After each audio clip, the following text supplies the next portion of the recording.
নয়াদিল্লিতে নির্বাচনী প্রচারে বক্তব্য রাখলেন রাহুল গান্ধী। আর এবার যে খবরের দিকে আমরা নজর রাখবো, নিউ টাউনে বাংলাদেশের সাংসদের মৃত্যুতে তদন্তে সিআইডি এবং বাংলাদেশ থেকে গ্রেপ্তার করা হয় 3 জনকে। আর ক্যাব চালককে আটক করে জিজ্ঞাসাবাদ করছে গোয়েন্দারা।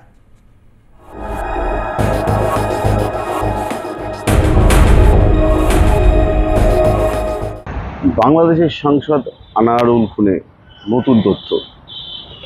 যে অ্যাপ ক্যাবে করে তারা এসেছিলেন এবং যে অ্যাপ ক্যাবে করে তারা দেহ বিভিন্ন জায়গায় পাচার করছিলেন, সেই অ্যাপ ক্যাবকে ইতিমধ্যেই আটক করেছে নিউ টাউন থানার পুলিশ। এবং সে অ্যাপ ক্যাবের যে চালক, তাকে এই মুহূর্তে নিউ টাউন থানায় জিজ্ঞাসাবাদ করছেন। কোথায় কোথায় নিয়ে যাওয়া হয়েছিল সেই অ্যাপ ক্যাবকে এবং অ্যাপ ক্যাবে কারা কারা উঠেছিল সে বিষয়ে কিন্তু জানার চেষ্টা করছেন। গত 12 তারিখে গোপাল বিশ্বাসের বাড়িতে আসেন বাংলাদেশের আওয়ামী লীগের সাংসদ আনারুল, এবং তারপরে 13 তারিখে কিন্তু চিকিৎসার জন্য তিনি বেরোন এবং বেরোনোর পরেই কিন্তু একটি ক্যাব বুক করেন এবং ক্যাব বুক করার পরেই কিন্তু সেই ক্যাবে আরও 3 জন উঠে আসে এবং তারপরেই সরাসরি তাদের ঠিকানা হয় নিউ টাউনে।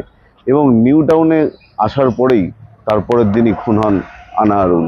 এবং খুনের পরেই সেই সময় দেখা যায় যে 3 জন কিন্তু তার সঙ্গে যারা ছিলেন তারা বিভিন্ন সময় কিন্তু অর্থাৎ ওই আবাসন থেকে তারা বেরিয়ে যান এবং বিভিন্ন সময় যে অ্যাপ ক্যাবগুলো ব্যবহার করা হয় তার খোঁজে কিন্তু ইতিমধ্যেই তল্লাশি শুরু হয়েছে। এবং বাংলাদেশ সরকার যেটা জানিয়েছেন, 3 জনকে গ্রেপ্তার করা হয়েছে এবং এর সঙ্গে আরও কে কে যুক্ত ছিল সে বিষয়েও কিন্তু জানার চেষ্টা করছেন রাজ্য পুলিশ, অর্থাৎ বিধাননগর কমিশনারেটের পুলিশ, এবং তারা জানার চেষ্টা করছেন। এবং ইতিমধ্যেই আমরা দেখতে পাচ্ছিলাম যে অ্যাপ ক্যাবটি, সেই অ্যাপ ক্যাবটি কিন্তু থানার বাইরে রাখা হয়েছে এবং এই অ্যাপ ক্যাবটির ফরেন্সিক পরীক্ষা হবে। এবং পাশাপাশি কিন্তু যে ক্যাব চালক, সেই ক্যাব চালককে কিন্তু দফায় দফায় জিজ্ঞাসাবাদ করে জানার চেষ্টা করছেন কোথা থেকে এদেরকে নিয়ে আসা হয়েছিল এবং কোথায় কোথায় নিয়ে যাওয়া হয়েছিল এবং মৃতদেহের টুকরো কোথায় কোথায় ফেলা হয়েছিল তা জানার চেষ্টা করছেন বিধাননগর কমিশনারেট।